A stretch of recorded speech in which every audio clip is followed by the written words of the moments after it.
This call is now being recorded. Hello everyone. Welcome to Android Study Jams session 7. Now let's look at today's schedule. Today we'll be learning of today's session will be all about connecting to the internet. Now we'll be discussing about how to get data from the internet. Then we'll be looking at the ways of loading and displaying images from the internet. And the final part will be filtering and detailed views from the internet. The last part, there's nothing much to explain. It's only lots of changes in code. So that's what we'll be looking at today. Mostly we'll be dealing with um, third-party libraries that are commonly used in Android development. So without any further ado, let's get started. Now, getting data from the internet. Now, the app that you will be working on today, or you will be working on for this session, is the Mars Real Estate app, where you'll have some pictures about pictures of Mars, and then hypothetically it will be about you buying that land or getting it for rent. So the data for this entire app is stored on a web server as a REST web service. Now, REST means REST. Um, the full form of REST is representational state transfer. It's a software architecture style that defines a set of constraints that have to be used for creating web services. Now, web services they use this REST architecture as for building standard web components and protocols.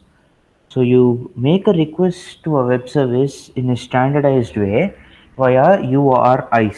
The familiar web URLs that we know is actually a type of URI, and both of them both those terms are used interchangeably throughout this course. Now, okay, so whenever you send a request for some data to server like a RESTful server, you the response that you get back is commonly formatted in JSON. Now, JSON stands for JavaScript Object Notation. It's an interchange format for representing structured data. Now, JSON is um, has a lot. I mean, JSON is mostly key value pairs. Any data that you store in JSON will have a key and a respected value. In Python, you refer to this as dictionaries, or you can it's this format is also referred to as the hash map or the associative array. Now, like there are different types of data types in JSON. Like you have your number, you have your JSON array, you have your JSON object, you have your JSON string. But all of these are mostly commonly uh, put inside in a JSON array. So the response that you will be getting from the web server will be in the form of a JSON array, which will have a bunch of JSON objects. In each object, you'll have a key. You'll have more than one key value pairs. Now, the value for each and every key can be another object, or a simple string, or a simple number, or it can be another JSON array itself. So you can do a lot of nesting in it, and you can get your hands dirty and play with JSON. It Okay, so a collection of JSON objects is a JSON array, as I said, and the response that you get from the web server is in the form of a JSON array. Okay, so now mm, let's look at third-party libraries. Now, in the previous code lab, when we were learning about logging, we learned about this library called Timber, right? Now, Timber helps you to create log messages in a hassle-free way, um, with very simple method calls. It's built on the Android log class, and it was built by a developer called Jake Wharton. So this is an example of a third-party library. Third-party libraries usually take care of the hard tasks that you have to do on your own. In general, those libraries take all that tasks, they do it for you, provide you implementation methods, and all you have to do is import them in your Android app by specifying their dependencies in your Gradle files, importing those classes in your Kotlin files at the top, and then you can simply go ahead and start using. In this session, we will be learning about three such third-party libraries. The first one would be Retrofit, second is Moshi, the third one is Glide.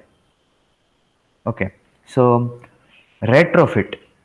Retrofit helps you. Retrofit is a REST client library that will help you establish a network connection to a server, and it will communicate with that server and then receive and parse the response data into a format that can use. So if you don't use retrofit, you'll manually have to keep sending requests from your app to the server, get that data, parse it on your own, and then assign. I mean, let's say you have. Let's say the response that you get is a JSON array, and that JSON array has an objects of key value pairs. Let's say name, age, date of birth. Now, name is of the type string, age is of the type number, data type. Date of birth. Let's say string. Now, you have to take the object from the array. For this, you'll have a line of code, and then from the array, you need to. From the object, you need to loop based on each and every key, get the values for all those keys, take those values and keep assigning them into the uh, variables that you are using in your app. All this huge, like all this processing work will be done for you by retrofit. Now, to add retrofit, you need to add your add the dependencies to your Gradle files. Go to your dependencies section, and in the code lab and the instructions, you'll have two lines of code. The first one would be retrofit, and the second one would be converter scalars. Now, the first dependency is for the retrofit 2 library itself. 2 is the version, and the second is for the retrofit scalar converter. Now, this converter enables retrofit to return the JSON result as a string. These two libraries, they work together. Now, for using retrofit, it uses Java 8, so you'll need to add support for that also. Again, you can go to your Gradle files, and then you can just copy paste the dependencies that are given in the code labs. Now, let's look at how retrofit works in a high level overview. Now, retrofit creates a network API for the app based content from the web service. Okay, it fetches the data from the web service and routes it through a separate converter library. That was the second dependency that we were talking about, and that knows how to decode the data and return it in the form of useful objects. So what happens is, now the main library will establish connection to the web server. You'll be sending what you need over there, and you'll be sending the request for what you need over there. You can once you do that, you'll be getting the result. Now the result that you get will be in the JSON format. Now that JSON format will have to be routed uh, to your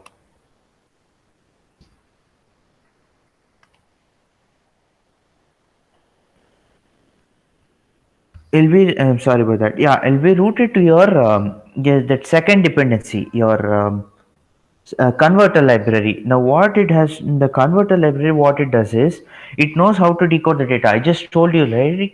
In the JSON array, you need to take one object, pass through the keys in that object, get the values. All this parsing and processing part will be taken care by your converter library. So, and once that conversion occurs, it will return your data in the form of useful objects. Now, retrofit it includes built-in support for popular web data formats like XML and JSON. Like JSON is not the only way you can um receive data from the internet. You can also use XML, but the most widely used one is JSON. Now, your retrofit will ultimately create most of the network layer for you, including the important details like running the requests on background threads, so that you don't have to keep creating each and every thread on your own to manage, and you don't have to deal with thread management. So, all this hard part, your library will do that for you, so that you can focus mostly on what your app needs to do instead of breaking your head. So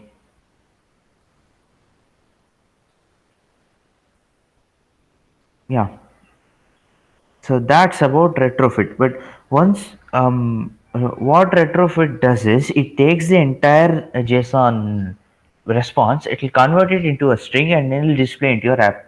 That's what the retrofit part of the code lab will tell you. You'll be writing the entire code for it, but you'll be creating a bunch of objects, you'll be creating a bunch of methods, you'll be connecting them properly, and then you'll be able to see your response. Now, the response that you get, I mean, it's not very useful, right? You'll have to see the image. You don't have to look at mean. At least if you can process that JSON string, you can work with that. Just raw JSON data in form of a string is not helpful for anybody. But then this converter, the scalar converter that retrofit has, does this. Now, to convert that JSON data into meaningful, to convert the JSON response into meaningful objects, you will be using another third-party library called Moshi. Now, Moshi is an Android JSON parser that converts the JSON string into Kotlin objects. Now, Retrofit, it has a converter that works with Moshi. So, it's a great library, Retrofit. Now, in Moshi, you'll have to again implement your dependencies. Go to your Gradle part. In the implementation section, you'll be able to get the code in the code labs. Just take that and then throw it into your dependencies. And after you sync your entire Gradle file, you'll be able to use Moshi. Now, okay. Now your sample JSON response will be like price. We'll have the keys. We'll have the following keys: price, ID, type, and rent. Okay. Now you'll have to create an object that can take all this data easily. So you'll be creating a data class with the following attributes. You'll have an ID of the type string, you'll have an image source of the type string, you'll have a type that is for either renting or buying the real estate, that is of the type string, and you'll be having a price of the type double. Now you will instruct retrofit to use Moshi as your converter. So when retrofit gets a JSON string, it will send that JSON string into Moshi. Now what Moshi does is it will read through that entire string, take all the data properly, and then it will map all the data with the data class that you have created. Now it will take the keys, price, ID, type, and image source. It will take your data class and it will map each and everything accordingly. So that's how you parse your JSON response using retrofit and Moshi. Now, once you do that, you'll have to keep updating your view models and your adapter classes accordingly. But you can look at all that in your code, in the code labs part. Now, you retrofit API service is now running, but it uses a callback with two callback methods that you had to implement. You'll be looking at that. You'll be looking for on success and on failure. You'll be overriding these two methods in your code lab to to make sure that your app has works properly when it's successful, and that is when the API when the JSON response and the parsing has occurred successfully, or if there's any error. Now, the part one method will handle your success and the other one will handle failure, and the failure result reports exceptions. Now, your code could be more efficient and easier to read if you use core routines with exception handling instead of callbacks.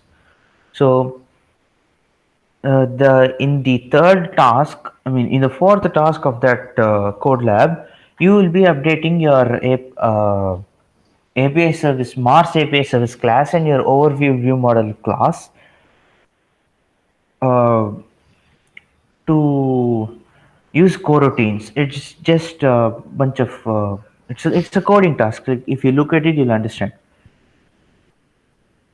Now, this is the most important part. Now we'll have to look into loading and displaying images from the internet. Okay, so if you listen to me carefully, you would have noticed that I talked about a key value pair in the JSON response that you'll be getting about photo URL or image URL, img underscore URL. Will now what that does is in a server somewhere in a distant part of the world will be the images that you will be using for your app, for your Mars real estate app.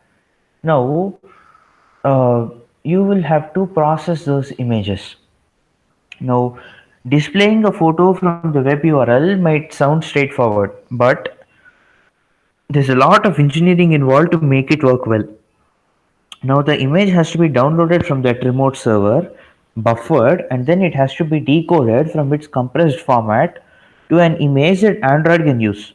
Now, this image should be cached to an in-memory cached, a storage-based cached, or both. And all this has to happen in a low priority background threads so that the UA remains responsive. Also, for best network and CPU performance, you will want to fetch and decode more than one image at once. Now, learning how to effectively load images from the network could be a code lab in itself. So, instead of working with all this background part, you will be using a community developed library called Glide. Now, Glide will download, buffer, decode, and cache your images for you. It leaves you with a lot less work than if you had to do all of this from scratch. So a glide usually needs two things. The first thing would be the URL of the image that you want to load and show, and the second one would be an image view object to display that image. Now, the way Glide works is you will be having um it's mostly a single line of code. What you do is you add your dependencies, you import glide into your Kotlin file, and you after you tweak your view models and your class to process that image, all you'll be doing is you'll be calling with this single line this method called glide.with, where you have image view.context. You will be taking image view.context will give the context for your I'll collect all the context data that is necessary for your image view, like where it is present, uh, when it will be called. All the context data will be taken from that from your variable image view, and then into that you will be calling another method called dot load. So it's glide dot width dot load dot into. Now what you'll be doing is dot load, you'll be passing the URI that you have to display. You need to get the data from the internet, right? That URL, the URL where the images are present in that remote server. You take that URL and you put it into the load method, and then your dot into method will be telling you uh, to load this image into that particular image view. This is all one single line. Glide dot width dot load dot into. That's all it does. Now once you tweak your code accordingly, and all you have to do is just call glide, and glide will take care of everything. It will take all the uh, it'll take the image from the server. It'll download it, decode it, I mean buffer, decode, decompress, and then it will show it in that image view where you specify. Now let's say you want to create a better user experience by showing a placeholder image while loading that image, and an error image if the loading failed. Glide has options for all this too. Now you can use the dot apply method, which has a placeholder method and an error method. Just look at the code lab and you'll get a better understanding of this. So you can use that method the apply method dot apply. You can use that with your glide call, so that you will be able to process it using a placeholder image or an error image. The arguments for that are simple drawables that you can find in your uh, drawable resource part, like in the left side. Now the next part would be displaying a grid of images with recycler view. Again, even in this one, there's nothing much to explain. You'll have to review your recycler view code lab. You'll have to tweak your adapter and your layout manager accordingly to process these grids of images.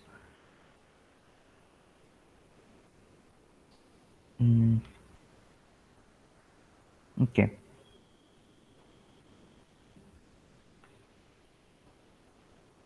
Yeah, so we'll go to the next part. Filtering and detail views from the internet. Again, even in this, it's only mostly it's only a coding exercise. There's nothing much to teach in this one. Now what you'll be doing over here is you'll be adding for sale images to the overview. That is, you'll have a grid of images, and for all the real estate that is for sale, you'll be adding a simple dollar sign on that image view. You'll just have to keep changing your XML file accordingly. Now the interesting part in this part is filtering the results. Now that web server, you can send a request to it. Uh, you can send a query called filter, and once you send that filter, there'll be a value. You have two values for the filter, either of the type rent or buy. Based on the value of the filter that you pass to the server, you'll be getting the appropriate responses. Let's say you want to look at only the you let's say you want to look at only those real estate that are for rent. You can send a request to that server with the filter rent, and you'll get the images for that request that you have sent. And the same is the case for buy too. Now once you do that, you will be updating your options menu and you'll be adding click listeners to the options. Based on the item selected, you'll be showing the you'll be sending the data to your API filter, and it will show you uh, the real estate that is for rent and the real estate that is for sale.